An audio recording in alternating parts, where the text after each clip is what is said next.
महाभारत युद्ध से पहले गुरु परशुराम कर्ण और कौरवों की सभा में क्यों आए थे और भगवान परशुराम ने कर्ण से अर्जुन के बारे में ऐसा क्या कहा जिसे सुनकर कर्ण के होश उड़ गए। महाभारत के इस युद्ध को दुनिया का सबसे बड़ा युद्ध माना जाता है। कहा जाता है इस युद्ध में आर्यवत की ऐसी कोई भी सेना नहीं थी जिसने भाग नहीं लिया और धर्म के लिए इस युद्ध को लड़ा गया था, जिसके अंदर कई ऐसे रहस्य है जिसे आज कोई नहीं जानता।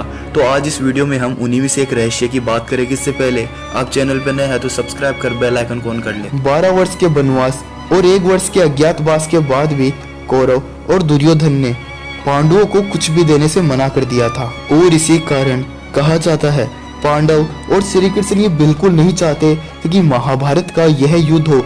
इसीलिए श्री कृष्ण युद्ध से पूर्व ही कौरवों के पास शांति का प्रस्ताव लेकर गए थे। यह बात तो हम सब जानते हैं, लेकिन कहा जाता है उससे पूर्व कौरव सभा में भगवान परशुराम भी आए थे और उस समय वहां पर सभी कौरव और उनका प्रिय शिष्य कर्ण भी वहीं था। उन सबको देखकर भगवान परशुराम कौरव और कर्ण और पितामह भीष्म और द्रोण से कहे, आज से कुछ वर्ष और पिछले जन्म की जहाँ तक मैं बात करूँ तो एक दामोदर नाम का राक्षस हुआ करता था, जिसे अपनी शक्ति पर बहुत ही ज्यादा घमंड था और वह अपने आप को सर्वशक्तिमान मानता था। जब वहाँ के साधु संत और विद्वानों ने यह देखा तो उन सब ने दामोदर को अपनी इस घमंड को त्यागने को कहा, लेकिन वह अपने को सर्वशक्तिमान और अहंकार के वश में हो गया। तब ऋषि मुनि और साधुओं ने उसे कहा कि तुम ऐसा नहीं कर सकते। क्या तुम्हें ज्ञात है 2 ऐसे मनुष्य अब इस धरती लोक पर है जो तुम्हारा सर्वनाश कर सकते हैं। यह सुनते ही दामोदर बहुत ही अचंभित हो गया और उसने उन साधुओं से कहा, आखिर कौन है ऐसा मनुष्य? तब ऋषि मुनियों ने कहा, वह नर और नारायण है और वह गंधमादन पर्वत पर महान तपस्या में लीन है। यदि तुम्हें युद्ध ही करना है तो तुम वहां जाओ और उनसे युद्ध करो।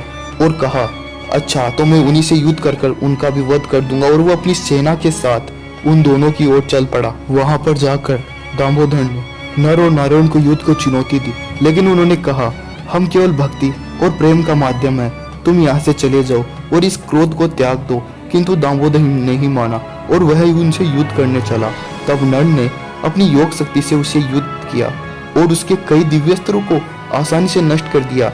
दामोदर एक महान दिव्य शक्तियों का साधक था, किंतु नर की इस योग शक्ति को देखकर वह चकित रह गया और उसने अपनी पराजय को स्वीकार किया। नर और नारायण ने उसे क्षमा कर दिया।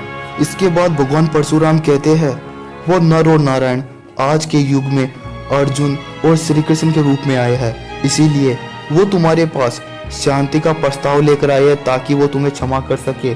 किंतु यदि तुम युद्ध ही चाहते हो तो अपनी मृत्यु को स्वीकार कर लो, क्योंकि अर्जुन वही नर है जिसने आसानी से उस राक्षस को पराजित किया और वही नारायण आज के युग में श्री कृष्ण का अवतार है। इसीलिए मैं तुम्हें आखिरी बार कहता हूँ, तुम संपूर्ण कौरव सेना मिलकर भी उन्हें पराजित नहीं कर सकते।